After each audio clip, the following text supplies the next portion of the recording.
రాత్రి 2:30 అవుతుంది. రూతాంగ్ పాస్ దగ్గరికి వెళ్ళాలి. ఇక్కడ నుంచి రూతాంగ్ 40 కిలోమీటర్స్ అంతే. బట్ అక్కడికి వెళ్ళడానికి నియర్లీ 6 to 7 hours పడుతుందంట. సో మేము ఫాస్ట్గా రెడీ అయిపోయాము. ట్రాఫిక్ చాలా అంటే చాలా ఉంటుంది. సో అక్కడ స్నోఫాల్ చాలా ఉంటుంది కాబట్టి, అంటే స్నోఫాల్ లేదు బట్ స్నో చాలా ఉంటుంది కాబట్టి వాళ్ళు ఈ కాస్ట్యూమ్ ఇస్తారు. हाँ ले लिया. जिसने ड्रेस ले ली ना वो गाड़ी में बैठते जाइए क्योंकि यहाँ फिर भीड़ रहेगा ना पता नहीं चलता है. ఈ షూ సెట్ అండ్ ఈ జంప్ సూట్. సో ఇది వేసుకొని రూతాంగ్కి వెళ్ళాలి. సో ఇక్కడ ఆల్రెడీ ప్యాకేజెస్ ఉంటాయి, అంటే స్టాల్స్ ఉంటాయి. So don't worry. సో ఈ స్టాల్లో మీకు రెంటల్ దొరికేస్తాయి. ఇఫ్ మీరు తీసుకురాకపోతే ఇక్కడ తీసుకోవచ్చు. ఓకే.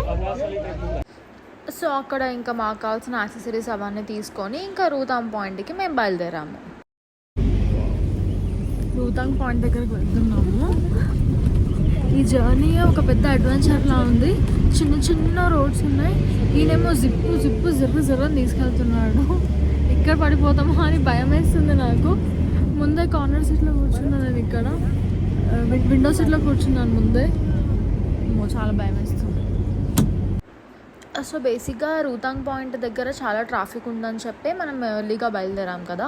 సో ఎర్లీగా బయలుదేరేటప్పుడు సన్ రైజ్ కూడా ఇంకా అవ్వలేదు. సో మేము ఆన్ ద వేలో వెళ్తుంటే అప్పుడు మెల్లమెల్లగా సన్ రైజ్ అవుతుంది. అండ్ అలా విండో సీట్లో కూర్చొని బయట చూస్తూ ఉంటే ఎంత ఎగ్జైటింగ్ అనిపించిందో అసలు. ప్రతి సీన్ ఒక మూవీలాగా అనిపించింది. కానీ also at the same time చాలా భయం కూడా అవుతుంది. ఎందుకంటే చెప్పినట్టు చిన్న చిన్న రోడ్స్ అవన్నీ.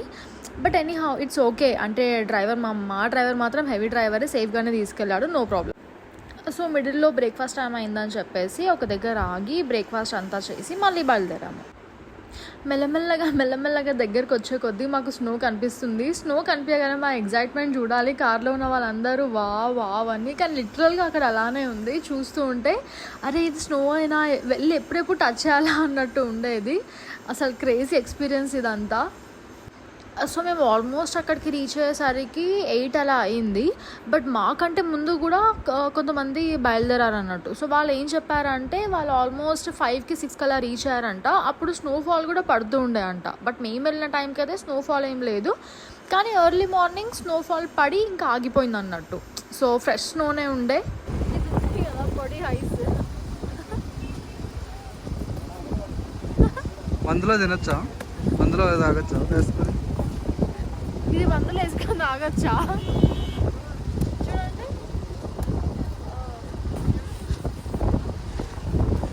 సో మేము ఏంటంటే ప్యాకేజ్ లాగా ఆల్రెడీ బుక్ చేసుకొని వెళ్ళాము. 4 యాక్టివిటీస్ ఉన్నాయి మాకు. సో మెల్లమెల్లగా ఒక్కో యాక్టివిటీ చేసుకుంటూ ఉన్నాము. ఇంకా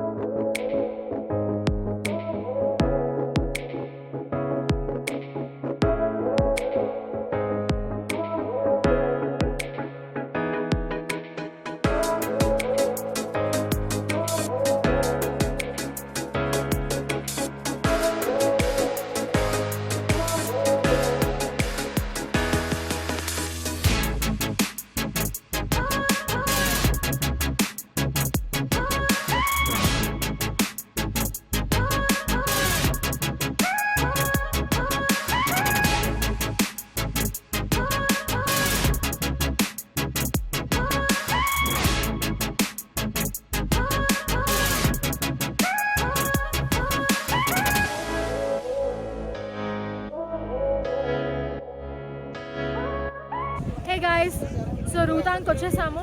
ఆల్మోస్ట్ 3 hours అవుతుంది. సో ఇక్కడ చాలా యాక్టివిటీస్ ఉన్నాయి. అండ్ యాక్టివిటీస్కి మీరైనా ప్యాకేజ్ తీసుకోవడమే బెటర్ అనిపిస్తుంది. ఇక్కడికి రాకన ముందే పర్ పర్సన్ 2000 లాగా వాళ్ళు ఛార్జ్ చేస్తారు. It includes 4 activities. లైక్ ఇది యాట్ రైడింగ్ చేయొచ్చు, ఇక్కడ చూస్తే ఐస్ స్కేటింగ్ చేయొచ్చు, అండ్ అక్కడ ట్యూబ్ గ్లైడింగ్ చేయొచ్చు, అండ్ 1 more జిప్ లైన్.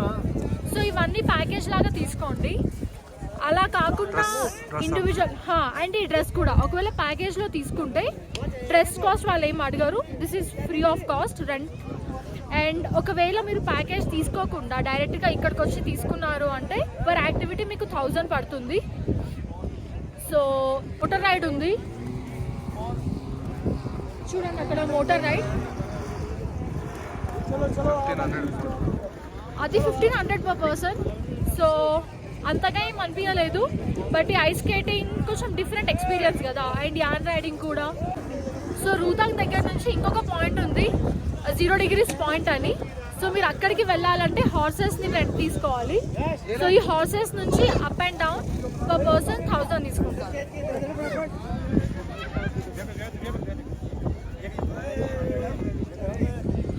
చాలా చల్లగా ఉంది, మైండ్ అంతా చల్లగా అయిపోయింది, బాడీ అంతా ఫ్రీజింగ్. బట్ డోంట్ వరీ, ఇక్కడ మ్యాగీ స్టాల్స్ ఉన్నాయి అండ్ టీ కూడా దొరుకుతుంది మీకు. చూడండి చిన్న చిన్న స్టాల్స్ ఉన్నాయి మీకు, Maggi points and tea stalls.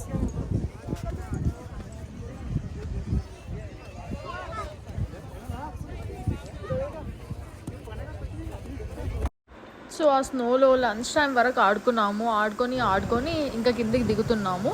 So ఇక్కడ ఈ పాయింట్ దగ్గర లంచ్ చేసుకొని ఇంకా మళ్ళీ అటల్ టనల్ దగ్గరికి బయలుదేరాం. సో ఇంకా లంచ్ అంతా చేసుకొని అటల్ టనల్కి రీచ్ అయ్యాము. అటల్ టనల్ దగ్గర క్లైమేట్ ఉంది అసలు ఎంత బాగుందో. ఆ బ్రిడ్జ్ కలర్, ఆ బ్రిడ్జ్కి ఆ కలర్ఫుల్ ఫ్లాగ్స్, ఇంకా ఆ విండ్కి, అసలు ఆ విండ్ పవర్కి అయితే ఫస్ట్ భయం వేసింది ఎక్కడ పడిపోతామేమో అని, కానీ చాలా ప్రశాంతంగా చాలా మంచిగా అనిపించింది. సో కాసేపు అక్కడ అలా టైం స్పెండ్ చేసి ఇంకా అటల్ టనల్ లోపలికి వెళ్ళాము. సో అటల్ టనల్ ఏంటంటే ఆల్మోస్ట్ ఇది ఒక 8 kilometers ఉంటుంది. సో మౌంటైన్స్ కింద కట్టేసి ఉందన్నట్టు ఈ టనల్. సో ఇదొక డిఫరెంట్ ఎక్స్పీరియన్స్ అంతే. అటల్ టనల్ అంటే అదొకటే ఉంది. సో ఇలా ఇది టనల్ ఎంట్రీ. సో ఇలా ఎంటర్ అయిపోయాక ఇలా ఉంటుంది. సో ఇదొక ఆల్మోస్ట్ 8 kilometers వరకు ఈ టనల్ ఉంటుంది అన్నట్టు. అండ్ సో ఈ టనల్ అయిపోయిన తర్వాత మా నెక్స్ట్ పాయింట్ వచ్చేసి సోలాంగ్ వ్యాలీ దగ్గర అసలు పెద్దగా ఏం లేదు అన్నారు. ప్లస్ ఆ టైంకి కొంచెం మెల్లగా వర్షం పడుతుంది అని. ఇంకా నెక్స్ట్ పాయింట్ మాకు వచ్చేసి జిప్ లైన్ ఉంది అన్నట్టు. సో యాక్టివిటీస్లో బుక్ చేసుకున్నాం కదా, సో జిప్ లైన్ ఉంది యాక్టివిటీస్లో. జిప్ లైన్ చేసాము. ఇదైతే లైక్ మై మోస్ట్, అంటే నా లైఫ్లో నేను చేసిన యాక్టివిటీస్లో మై మోస్ట్ ఫేవరెట్ అనాలి. కింద రివర్ ఎంత క్రేజీగా అనిపించిందో అసలు ఇదైతే. సో ఇంకా అంతే, ఆ జిప్ లైన్ యాక్టివిటీ చేసుకొని మేము ఇంకా హోటల్కి రిటర్న్ వస్తుంటే ఈ రెయిన్బో కనిపించింది. అండ్ అలానే ఆన్ ద వేలో మాకు హాట్ బెలూన్స్ కనిపించాయి. అంటే మేము ట్రై చేయలేదు, ఇట్స్ నాట్ వర్త్ ఇట్ అన్నారు. సో అదేం ట్రై చేయలేదు. రూమ్కి వెళ్ళాము, ప్రాపర్గా ఫ్రెష్ అప్ అయ్యి రెస్ట్ తీసుకున్నాము ఇంకా. సో నెక్స్ట్ డే మార్నింగ్ ఫటాఫట్గా రెడీ అయిపోయి కసుల్కి బయలుదేరాము. సో మా next destination Manikaran. So Manikaran వెళ్ళాలంటే త్రూ కసూల్ వెళ్ళాలి. సో అక్కడికి రీచ్ అయిపోయాము. అక్కడ స్పెషాలిటీ ఏంటంటే హాట్ స్ప్రింగ్స్ ఉన్నాయి అండ్ అక్కడ ఒక గురుద్వార్ ఉందన్నట్టు. సో గురుద్వార్ విజిట్ చేసుకొని కాసేపు అలా కూర్చొని ఇంకా అక్కడ ఒక శివ టెంపుల్ ఉందన్నట్టు. అండ్ అది ఫేమస్ అక్కడ శివ మందిర్. సో శివ మందిర్ లోపలికి వెళ్ళాము ఇంకా. సో శివ మందిర్లో ఏంటంటే వెళ్ళగానే ఇలా హాట్ స్ప్రింగ్స్ కనిపించాయి. అంటే ఇలా హాట్ వాటర్ ఎక్కడి నుంచో కింది నుంచి వస్తుంది. సో ఈ హాట్ వాటర్కి రీజన్ ఏంటంటే, అంటే సైంటిఫిక్ రీజన్ ఏంటంటే అక్కడికి జియోథర్మల్ యాక్టివిటీ జరుగుతుంది. సో వాటర్ అలా లోపలికి వెళ్ళి ఆ హీట్కి బాయిలప్ అయ్యి స్పైక్ వస్తుంది అన్నట్టు. సో అక్కడ అదే వాటర్లో ఏంటంటే కుకింగ్ అదంతా జరుగుతుంది అక్కడ. ఇక్కడ గురుద్వారా దగ్గర ఒక శివ టెంపుల్ ఉంది. ఇది చూడండి, హాట్ స్ప్రింగ్స్ ఉన్నాయి.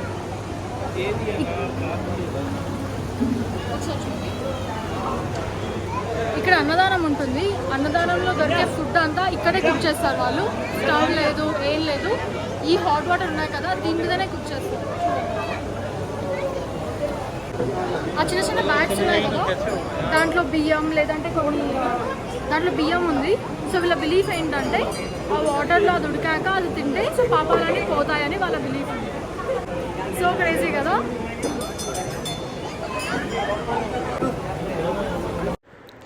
ఇంకా హాట్ స్ప్రింగ్స్ దగ్గర మేము కూడా రైస్ ఉడికించి ఇంకా తిన్నాము. సో దాని తర్వాత టెంపుల్ లోపలికి వెళ్ళి దర్శనం చేసుకొని సో గురుద్వార్కి రిటర్న్ వెళ్ళాలి. ఎందుకంటే అక్కడ లంగర్ అరేంజ్ చేశారు. సో అన్నదానం దగ్గరికి వెళ్ళాలి. సో ఆ రోజు లంచ్ ఇంకా అక్కడే అన్నదానంలో. సో ఇక్కడ నేను వాళ్ళు ఈ హాట్ స్ప్రింగ్స్లో రైస్ని ఉడికిస్తున్నాము. సో ఈ వాటర్లో చాలా మినరల్స్ ఉంటాయి, it's good for health. So చూద్దాం అది ఎంతసేపు అవుతుందో ఉడకడానికి. అయిపోయినాయి, ఉడికిపోయినాయి మా రైస్. చూడండి అన్నదానం. సో ఈ ఫుడ్ అంతా కూడా హాట్ స్ప్రింగ్స్లోనే ఉడికి.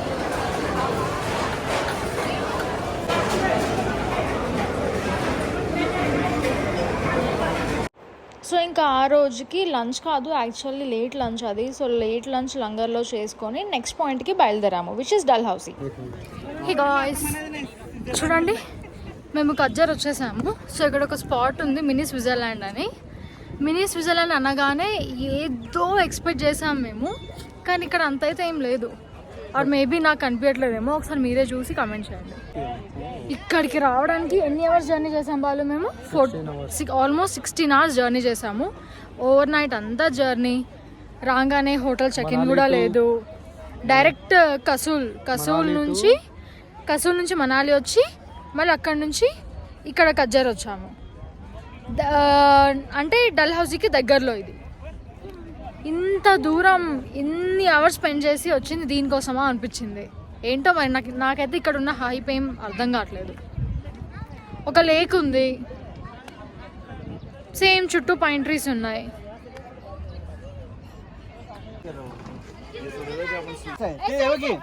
सुरुवातीला असं आहे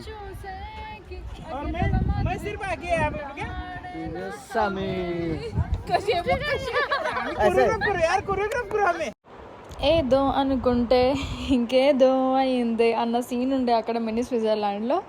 no issues, everything is sweet experience అనుకోవాలి. అంతే, ఇంకా డల్హౌసీకి వచ్చేసాము. రూమ్ చెక్ ఇన్ చేసేసుకున్నాము. ఇంకా నెక్స్ట్ పాయింట్కి రెడీ అయిపోతాము. ఇంకా చలో, ఐల్ సీ యూ సూన్.